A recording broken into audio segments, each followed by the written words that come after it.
What's up? Oh, this is something I want to talk about. I'm going to try to do this as quick as I possibly can, because I know you don't like long rants. Gosh darn it. Can't get this dumb light to work. Anyways. About non-citizens voting. And, why that's a problem. So, in kindergarten, I'm going to try to make this quick. I learned this in kindergarten. I'm going to be 40 here in a couple days on the 30th. When I was in kindergarten, so we're talking a long time ago, folks. Kindergarten, we had ice cream day. And my teacher was a nice one, and she's like, "Oh, you kids are such good kids. You deserve an ice cream day." So we had an ice cream day, and she allowed us to choose within the class what kind of ice cream we wanted. There was only 25 kids in our class. This is a small Catholic school, private.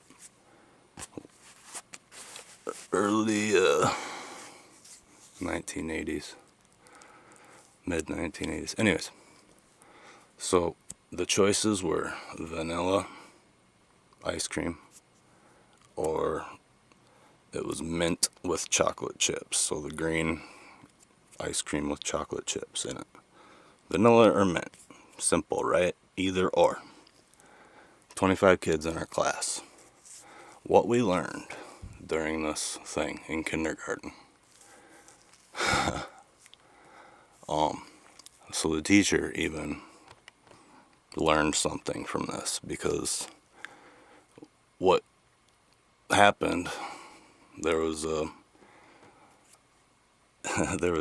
really interesting number of mint with chocolate chip votes. And what happened was the teacher, instead of putting 25 vanilla pieces of white paper in a hat for you to vote, or 25 pieces of green paper, because that's how we voted. We had pieces of paper. So if you wanted mint with chocolate chips, you'd take the green piece of paper and you'd put it in the thing.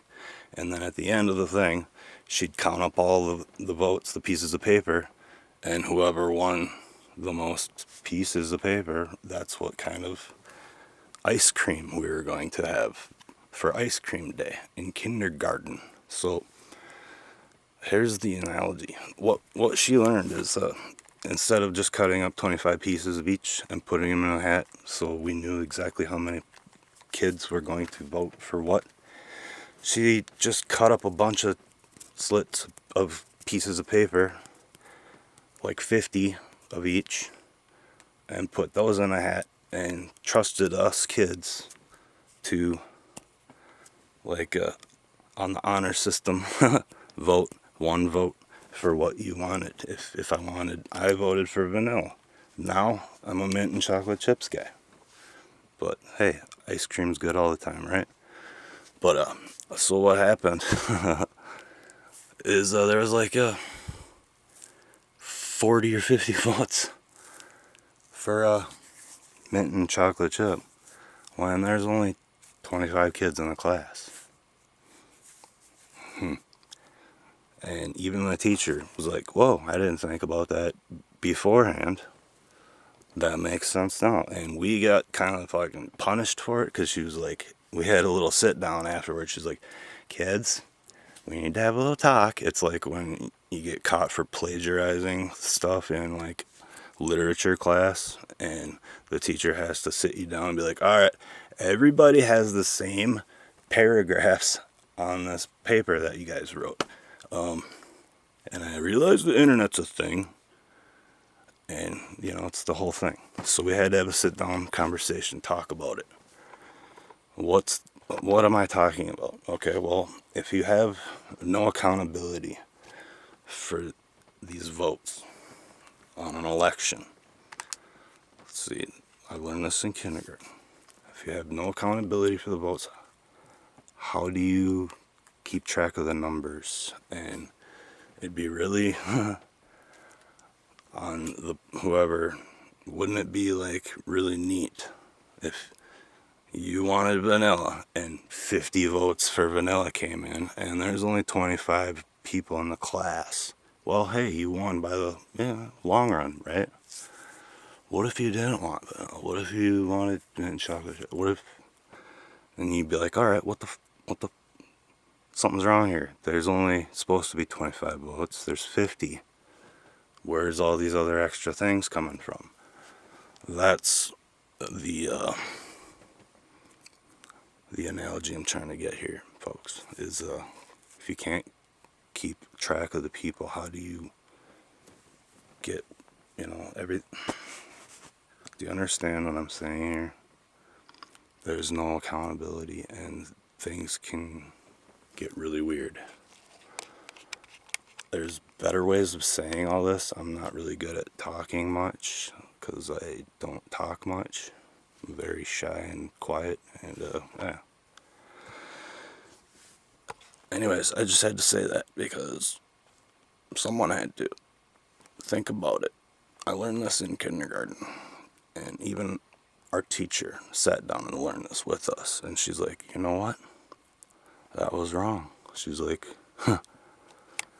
there should only be 25 pieces of this and 25 pieces of that, and then in the end of the hat, you know exactly who did what. If there's 50 of this and say she cut up 70 pieces of green paper, and there was, who knows how many. There's the accountability there. You have to know who's doing what, and if you don't, then you might as well just throw everything out the window because nothing matters anymore. So, rant over. I love you all. Be safe out there. It's getting nautical. Yeah, the voting thing. I just saw a video that someone put out about the subject, and I had to put in my 2 cents. So there it is. Have a great one. It's something to do with that thing right there. Non-citizens vote. So yeah, that's why I'm that's all I'm talking about. Think about the ice cream analogy every time that someone says, hey, you don't need to be a citizen vote, I don't need to see your ID, you're being prejudiced or whatever. No, we're being accountable for our states and our country and our laws and everything, because if you don't have that, everything goes out the window. Rant over. I love you.